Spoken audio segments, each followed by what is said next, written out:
Sir Tom, John, it's a pleasure to meet you.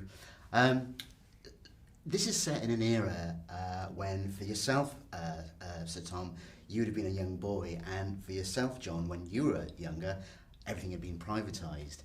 I'm just wondering, going back to this film now and the sequel, what memories you have of, for yourself, Sir Tom, that era, and for John, how things have changed, and what differences you noticed when you started filming. The refugee thing, where we were in Hull, which was bombed as much as Manchester, my mother went away to Bridlington for a week, but she couldn't stand it, so we went back to Hull and the bombs, and that we managed to, I remember that when we had the air raid shelters, and I remember the air raid shelters, because that's where my career began, because I used to give them a song in the air raid shelters. And in fact, the air raids were really quite exciting. When you're little, you don't know. Same as the children, there's an element of excitement to it all. It's interesting, really, isn't it, that how sort of pertinent our film became, even in the year since we made it, because we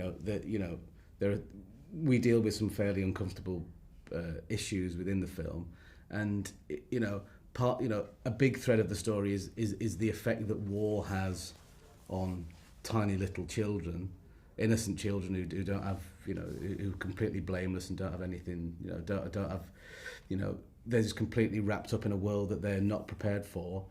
That's happening at the moment. Also, the racism thing, which seems to refuse to go away, sadly. And also, there's a scene in it where Bobby talks about being a suffragette, and you think, it's about the effect of war on children, it's about racism, and it's about women's rights.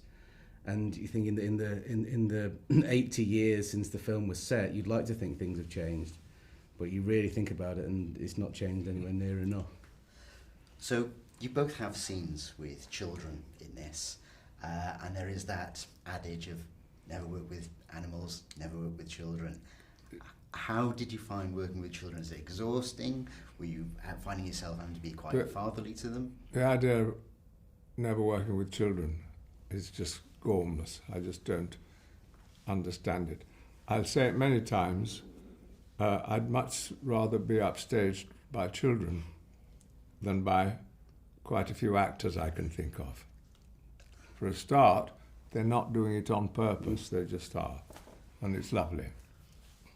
The sort of frustrating thing about it is, they say working with children. The fact is that for most of the day, you're not working with children at all, because of the way their hours work. They can only work a certain amount of hours. So usually, if there's children around in the scene, if they're not on camera, they're not there.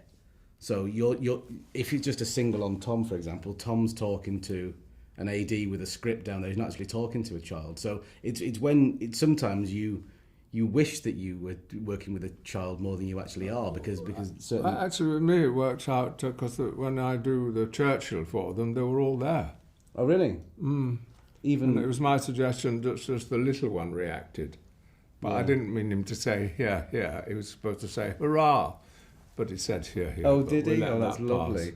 Yeah, I thought just the little one got it. That's lovely. And Morgan let you have ideas and keep them in. So this has been filmed in the location where the original film was shot. Yeah. And I'm wondering, when you went to the location to film, did lots of the locals approach you, having remembered from the film 52 years ago, to give you stories, maybe even give you tips? You can really see the pride that people in that area have, and the sense of sort of responsibility that they have in terms of this.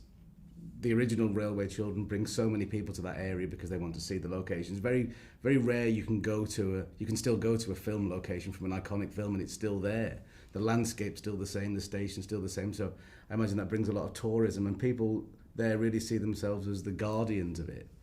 They really wear their hearts on their sleeves with it. They're so proud of it, and I think that they were very happy that we were back there doing it, and hopefully, because Yorkshire looks so incredible in this film, hopefully it's a great advert for Yorkshire, and it's gonna reignite some interest and get some people up there and get some people back to Yorkshire.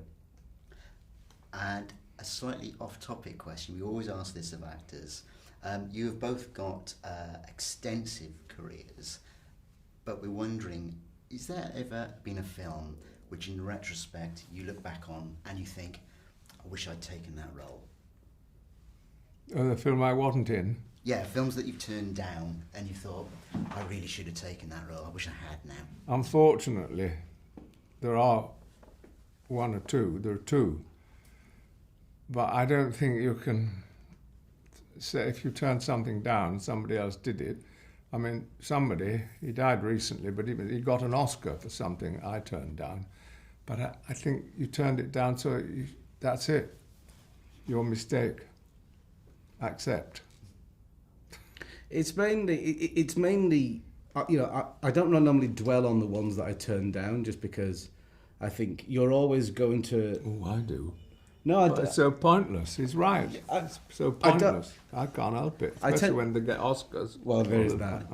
I tend to dwell on the ones that I couldn't do for scheduling reasons, where I would have loved to have done it, but I was prevented from doing it. And they tend to be. I'm not going to be specific about it again because as Tom said, it's so unfair for another actor to find out that they weren't the first choice for something like that. We know how much that would sort of kill us to find that out. But it's normally plays, actually, because I've never done a play. And plays take such a long time. It's like, months and months on end. Still never done one. There was talk of me doing some, but because of certain things I've been doing, the schedules didn't align properly. And it's the ones that, not necessarily the ones that you push away, but the ones that get away from you, out of your control. They're the ones that sort of keep you awake at night. Well, I'm sure if it comes to plays, Sir Tom is the man to... Well, absolutely, yeah. Thank you very much for your time. Thank you. Thank you.